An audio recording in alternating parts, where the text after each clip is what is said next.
YouTube has become more job stuff and professional as it was before, like an art and just weird stuff out there. Gave some real vibes, some very optimistic as well. And you have heard this 1,000 times already, and probably it's gonna stay like that for a while. But keeping all that aside, this is my experience of making over 5 channels and failing in each one of them, and how the YouTube dream is sold out these days, and more stuff. By the way, in this video my skin isn't rendered, so have a good look. So first of all, my personal stories of my own channel is basically opened a channel when I was a kid, thinking I'm going to be a YouTuber, seeing PewDiePie and all that.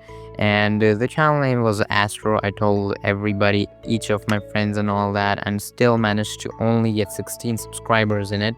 And one of the dudes that were there, he was a fat dude. He used to troll me by commenting my address, alright? And I know it's no big deal now, but at that time I used to freak out on that. So yeah, that's the thing. To upload some YouTube videos. Oh, obviously I used to upload YouTube videos in it. I mean, I used to upload Minecraft YouTube videos in Astro, and my voice at the time was like this. I used to upload that, some Minecraft butt challenges. Yeah. So yeah, that was my voice right there, and that was not just limited to Minecraft, but also some other games. The only other game I played on that name was like the Tokyo Olympics Google Doodle. So yeah, that's the thing.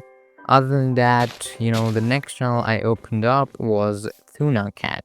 So Beluga was blowing up, and I used basically every single thing Beluga was making and copy pasted it up into Tuna. So yeah, that's it. Now Tuna is so far my most successful channel till now, because Tuna got over 740 subscribers and 42k views in the most popular video, which was awesome by the way. But I left the channel because at the time I was watching One Piece, and I got into manga making. And I'm not going to tell any further right now because this video would go too long if I did.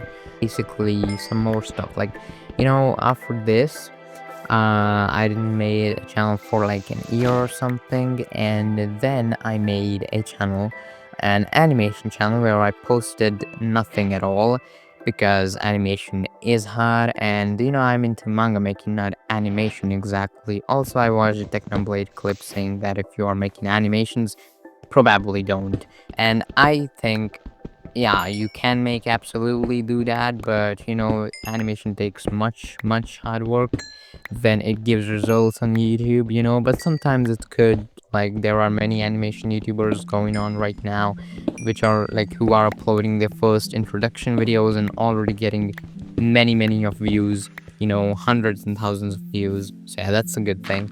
Other than that, the next channels that I opened were kind of strange. It were like Minecraft, but I, just basically yapped about stuff, and it was kind of like Technoblade's vibe, Technoblade's Skywars episodes vibe, and I really liked it. I wanted to make something like that, but it was not growing onto that channel, and the channel's name was Smoothwell.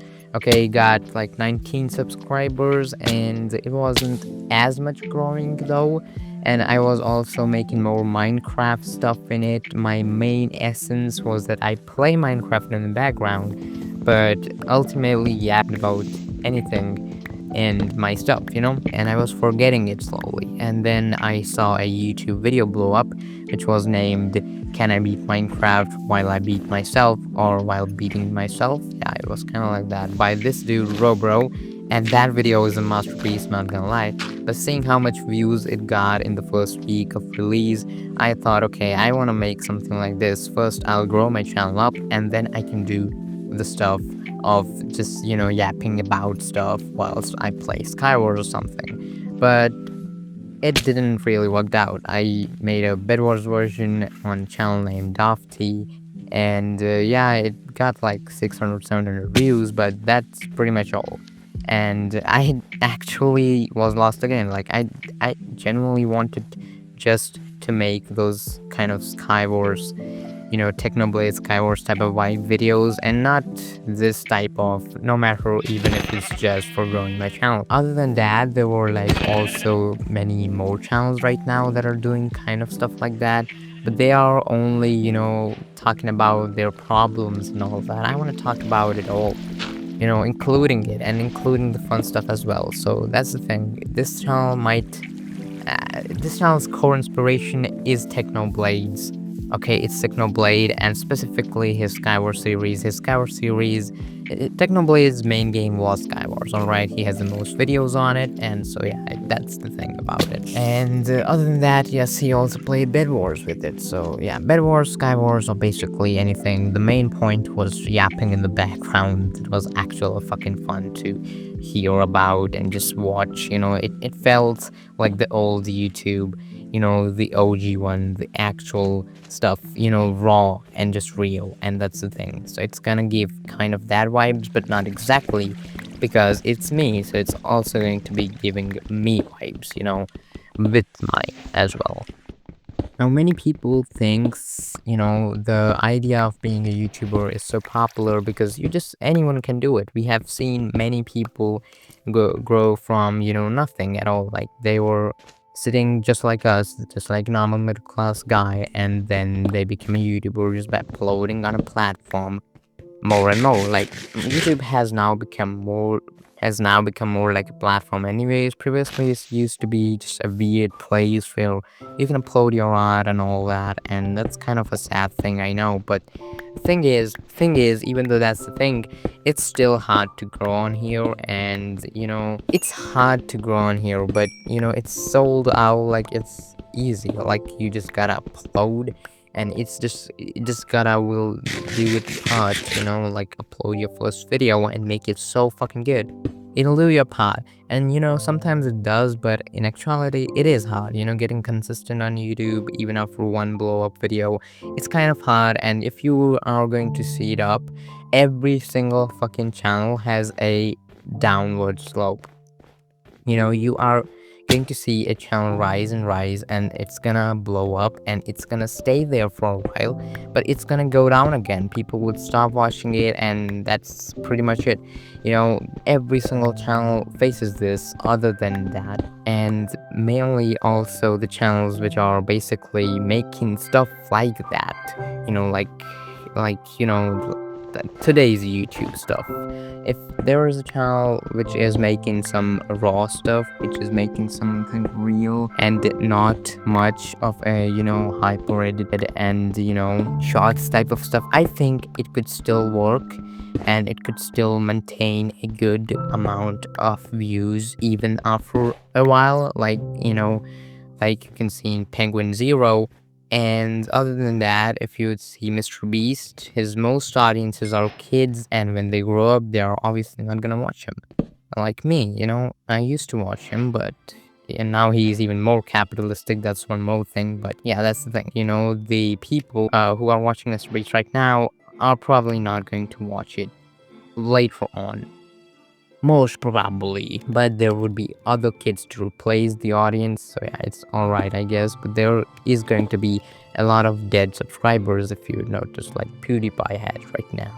But he still gets like 5 million views of videos, so it's okay, I think. You might not know, but Google actually controls it all. Google has got in his wits, like Google has made it, every single kid wants to become a YouTuber. It has been advertised like that. Google has did it on intention. So more YouTubers, more kids come onto their platform, becoming in hopes of becoming a new YouTuber, the next big one, and then more revenue would generate. And eventually, at the last stuff, Google is earning from it anyways. Google is controlling stuff right now. It not only just sees our data and shows us ads, but it's now even influencing other kids to go on their platforms to apply those ads on their own videos.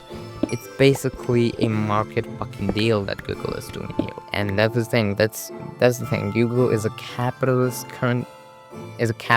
company It takes your information and then sell it to the government or some third-party apps for advertisement. I think you already know that, but it also does to the government, and it's even to gain even more control over us, and get to know even more stuff about us, so they can basically control it.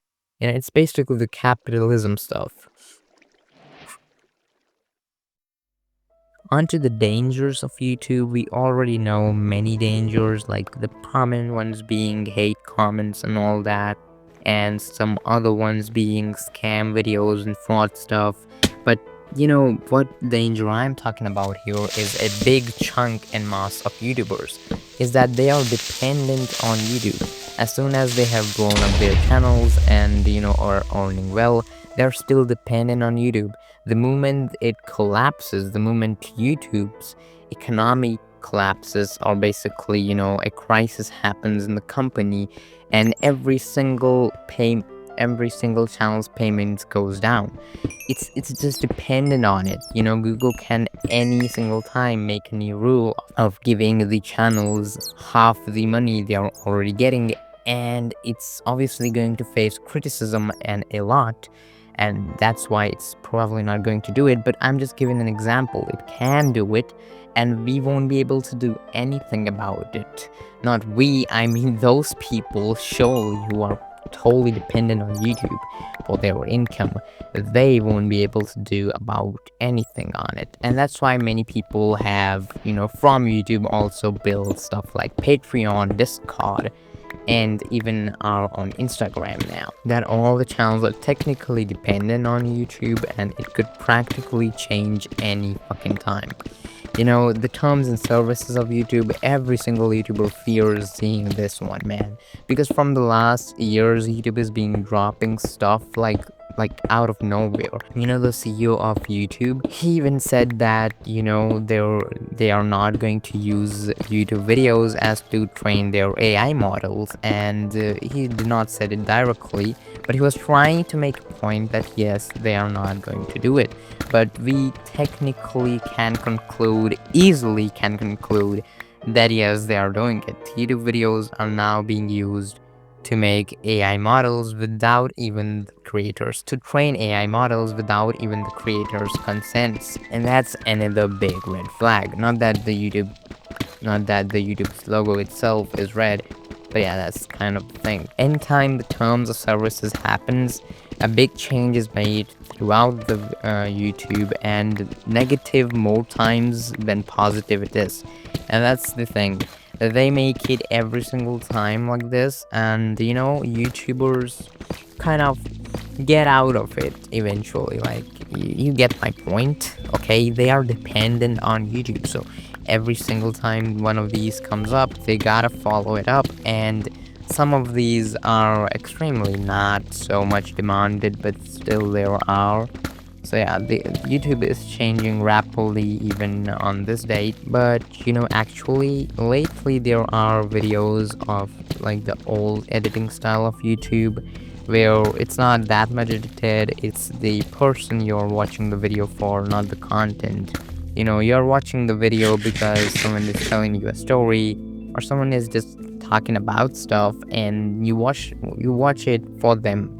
You watch to connect to the channel owner, to the person behind it, instead of just watching content, to just watching content up and don't even know like what they are even watching. At this point, everything is like too hyper-edited, and yeah, those videos are good too. It's not entirely the fault of MrBeast, as many people say it's MrBeast-ification of YouTube, but YouTube itself has changed altogether as well. It's now more like a business instead of art, and it's okay, there could be the parts of it, but the soul of it was the art of YouTube. And channels like Technoblade is why I liked it so much. Even with so many subscribers, and even in the new era of YouTube, Technoblade was the one still going on like that. He used to say that I'm the biggest nerd on YouTube chats, where everybody else is just casual about it. Well, in reality, he was the one who was actually not trying hard, and other all people just wanted to make bag out of it. Yes, he did as well, to some extent, but there was still that rawness, that realness that was there, and it never went out. But other people, like you can prominently see in MrBeast videos, it's totally extinguished. And the Jimmy we used to see as a teenager just talk about and just come up onto the screen, it's no longer the same one. It's no longer the same one that we used to watch and we watched it for. And that's the thing about it. There is not much of a connection that there is that there is. There's not that friend type of feel that we used to get, that we actually used to get. Whenever I watch Technoblade Skywars series, I used to actually fucking get it. Like, it felt like home. All these hyper-edited videos felt like that they are trying to scream and say, oh, hey, come here, come here. But, Technoblade Skywars series, or any, perhaps, raw video, or basic real video you can see out there, giving that feel of, it just gives a feel of, like, it's home. It just gives a feel of like it's a familiar place that you can come to whenever you want, and that's the magic about it. So recently I was reading this manga known as Great Teacher Onizuka, and it's not my favorite manga, but more about it in another video. This video, I just wanted to say that Onizuka was a greatest teacher ever. And Onizuka basically is not so much of a conventional teacher. He's an unconventional one, and he's not at all, in society's view, a good teacher. He's obviously a bad one if you see from the lens of society, but in actuality, he's the greatest teacher out there. The society's teacher is going to be, basic stuff like Uchi Yamada, and then the teacher who was my dad.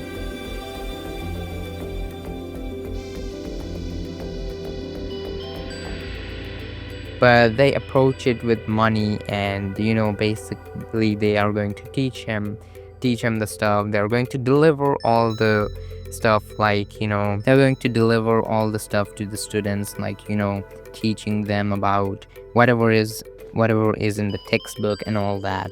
But actually, it's just the not so much of the soul of teaching in there. It's not that much of a thing right there. It basically it just feels like they're going to go ahead and then take the money and then get out.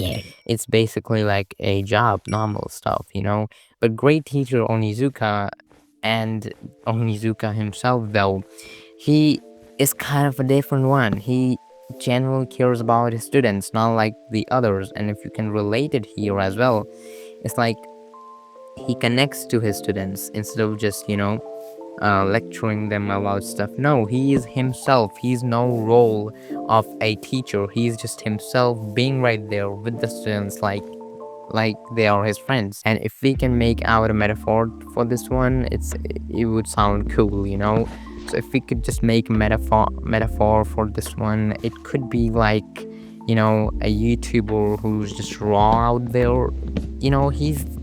There's no obligation onto you. You just gotta be yourself, and that's it. And you can see it out there. There are celebrities and there are YouTubers. They all think that they gotta not say this, or they gotta do this or that. But Onizuka or anyone like that would actually just rather be themselves instead of giving into all that stuff, to be that much of careful about all that, to be that much of, polished person about that. If you do that much, if you are going to stress out that much to be as much polished and professional, you're gonna lose your hair before you turn 30s, man. All these YouTubers, and not just YouTubers, all these celebrities and many more people are now just too afraid to be themselves. And many just thinks that they are being themselves indeed, and actually are not. They are still not being actually themselves. They are still not just doing whatever and just fooling around. Whatever means what they actually would actually what they are. And that's it. Being yourself isn't just, okay, I'm rude and I'm going to talk rude to somebody else and then call it a day. No, it's not like that. Being yourself is actually your core self. And your core self, well, that's for you to find. But the thing is, the philosophical stuff about you could be discussed more openly in another video, as I've said. And that's the thing. At the last part of the video, I just want to discuss about capitalists versus actual artists. You can see capitalists earn in money and earn in fame. You know, there are many capitalists out there who have so much money and they have fame at the same time. And there are so many artists out there who might have fame, but not as much as the capitalists, and neither do they have as much as money. But the actual artists are the ones who are actually acting it from love, who are actually making stuff out from love, who are actually being themselves and expressing themselves from love, instead of capitalists who just basically a love-lacking, fear-mongering, evil kind of doing people out there. Not all of them, but most of them. And they just, they just operate on fear, and that's the thing. Here I'm talking about love and fear from the Bill Hicks archetype, and that is also fun in the video, I guess, but you could kind of get what I mean if you have watched his stand-up comedies and that bit of his. But I think you could still get what I'm trying to say here. And that's the thing. For a prominent artist that I could remember right now is Oda. Oda is practically a billionaire. If you are going to search up his, what do you say, net worth? If you're going to search up his net worth, it's going to show 200 million something. But he is practically a billionaire. The net worth hasn't been updated. You can literally calculate it from manga sales and then cut it out as the company takes it. But whatever, he's probably a billionaire till now. And other than that, there's also Notch, who's also a billionaire and still just was a game artist. And that's the thing. But there are going to be like many more capitalists who just does not care about us at all, and they just control us and just do all the evil stuff to only fulfill their selfish deeds, and also govern control over us with the government itself. They do not generally care about us, man. And that's the thing. It's the top capitalists, and you know how much they have influenced people into thinking, yes, this is the people who are actually successful. This is what we call success. Someone who just have money and all that. Elon Musk, Mark Zuckerberg, huh? That's the thing. They forget all their actions just because they have money that they can see. Those are the actions that have been caught. Imagine those which haven't been. I'm talking about actions like just basically selling all the information to people, even though it's in end-to-end encrypted messages, and still using it against whatever it was said to be. So yeah, that's the kind of thing I'm talking about. These capitalists are who rules the world. If you actually look deep into it, money basically does not exist, and they have created money itself so that they could control and govern our people, and basically distract them from the more intuitive goals that we do have in life, to actually making money and making us think, okay, money is everything, we gotta earn. And if not everything, money is so much, and then we gotta earn.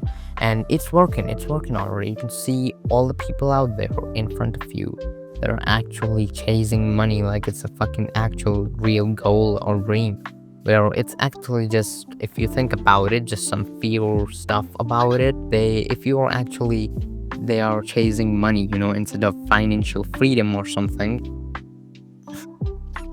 Money for what it is, instead of financial freedom or something, and exploring and adventuring. And that's the thing, they have just forget the main stuff. Even people becoming doctors to see the salary first of all. And I get it, now they have made us so dependent on money, but all the control to them, they can actually fucking change the value of money anytime they want. After all, a penny or a note is just a paper and a metal. But that's the thing, they have us in their hands. So don't be so dependent on money as it is. But yeah, that's kind of the thing. Instead, we should actually focus more from doing stuff out of just love. And that's the thing. More intuitive goals from love and all. But about this money thing and all that, we are going to discuss that also in another video, I guess. There are so much stuff out there that we can actually discuss even in this video, as I've said. So that's the thing. So I guess that was it for this one. See ya.